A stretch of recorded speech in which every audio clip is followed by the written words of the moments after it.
Welcome to the weekly market recap with Securities. Let's take a look at some of the latest developments in the Sri Lankan economy and financial markets. Sri Lanka's garment industry is poised for a major boost. From early 2026, new trade rules under the UK's Developing Countries Trading Scheme will give manufacturers unprecedented access to British markets. The reforms allow Sri Lankan apparel producers to source all of their raw materials from any country worldwide, while still enjoying tariff-free access to the UK. This is a significant shift from the current rules, which require inputs mainly from the South Asian region and impose restrictions on processing.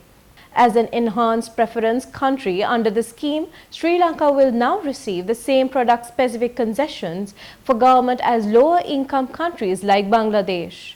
The British High Commission said the changes are expected to strengthen the competitiveness of Sri Lanka exports while also benefiting UK consumers with lower retail prices. Industry leaders in both countries welcome the move, noting that most Sri Lankan apparel exports are likely to qualify for zero tariffs.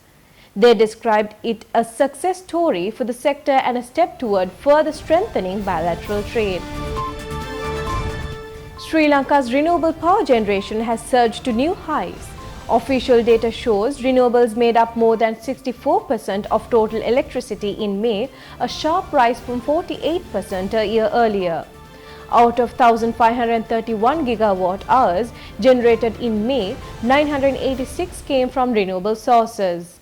Hydropower led the way with 575 gigawatt-hours, up nearly 45% thanks to favorable rainfall. At the same time, fuel oil generation fell dramatically, dropping from 208 to just 35 gigawatt-hours. Private renewable projects, including rooftop solar, also expanded strongly, producing 367 gigawatt-hours compared to 258 last year. Overall renewable generation grew by 43% in May. The central bank report highlighted that rooftop solar continues to grow faster than planned, forcing the utility to invest in grid upgrades to maintain stability. Sri Lanka has set a target of 70% renewable energy by 2030, with demand expected to rise if economic stability holds. Electricity generation in May also rose by nearly 80%, signaling a rebound in economic activity after the recent currency crisis. But analysts caution that policy shifts, including rate cuts and high inflation targets, could undermine the monetary stability and debt repayment capacity. During the stabilization phase in 2023, electricity demand had fallen by more than 8%. Sri Lanka's tourism industry has crossed a major milestone. The country welcomed more than 1.5 billion visitors so far this year, reaching the target 2 months earlier than in 2024. The first half of August alone recorded over 100,000 arrivals, reflecting the strong momentum in the sector. Industry stakeholders viewed this as a confidence boost towards achieving the full-year goal of 3 million tourists. They stress, however, that the upcoming peak season will be critical to maintaining this pace. The CBSL Perahera festival has been a key driver, pushing arrivals up by over 17% in the first 13 days of August compared to last year. The Sri Lanka Tourism Development Authority projects more than 248,000 visitors for the month, a figure expected to break past records if trends continue. India remained the largest source market, contributing 1 in 5 arrivals during early August, followed by the UK and Italy. France and China also featured strongly among the top 5. On a year-to-date basis, India leads with nearly 300,000 visitors, while the UK, Russia, Germany and China round out the top 5 markets. Sri Lanka's private sector credit is on the rise, and with it the country's credit to GDP gap has widened. This marks a clear shift into an expansionary credit cycle. According to the latest data, through March 2025, Sri Lanka's credit to GDP ratio stands just below 30%. The credit gap, the difference between the current ratio and its long-term trend, has now moved slightly above 3%. Analysts note that during the economic crisis of 2022 and early 2024, the gap was negative, reflecting stagnant or falling credit. But with lending now picking up, the cycle has turned positive. The central bank reports that by June 2025, the banking sector had expanded its assets to nearly 24 trillion rupees, a year-on-year growth of almost 15%. Gross loans and receivables also accelerated by over 11%, supported by easier monetary conditions.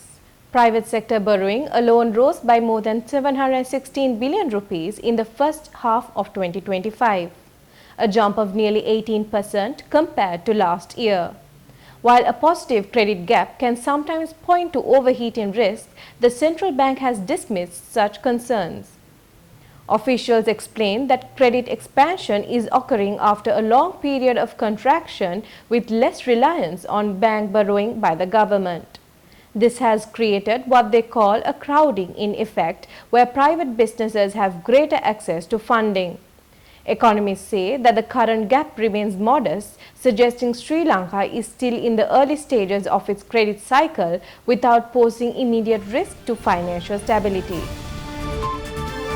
Sri Lanka's labour market is showing strong signs of recovery. According to the Department of Census and Statistics, the unemployment rate fell to a historic low of 3.8% in the first quarter of 2025. That's down from 4.5% during the same period last year. The report also showed that more people are entering the workforce. The labour force participation rate rose to nearly 50%, up from 47% a year earlier. This means more Sri Lankans are either employed or actively looking for work. The total employed population has now reached over 8.1 million. That's an increase of about 238,000 people compared to last year, with most gains coming from the services and industry sectors. Breaking it down further, male employment fell to 2.5%, while female unemployment dropped to 6.3%. Youth unemployment, a long-standing challenge, also improved. The jobless rate among those aged 20 to 29 fell sharply to 13.8% from over 17%. In terms of sectoral shifts, the agriculture's share of employment declined to just over 23%, while services expanded to more than 50%. Industry stayed steady at around 26%. Experts say these positive trends are being driven by post-pandemic recovery, strong performance in tourism and manufacturing, and improved macroeconomic stability. The Census and Statistics Department noted that the banking and financial system's resilience continue to support overall recovery. Let's take a look at this week's Treasury Bill auction results. With the recent Treasury Bill auction, the 91-day T-bill rate stands at 7.59%, down by 1 basis point. The 182-day T-bill rate stands at 7.89%, down by 1 basis point.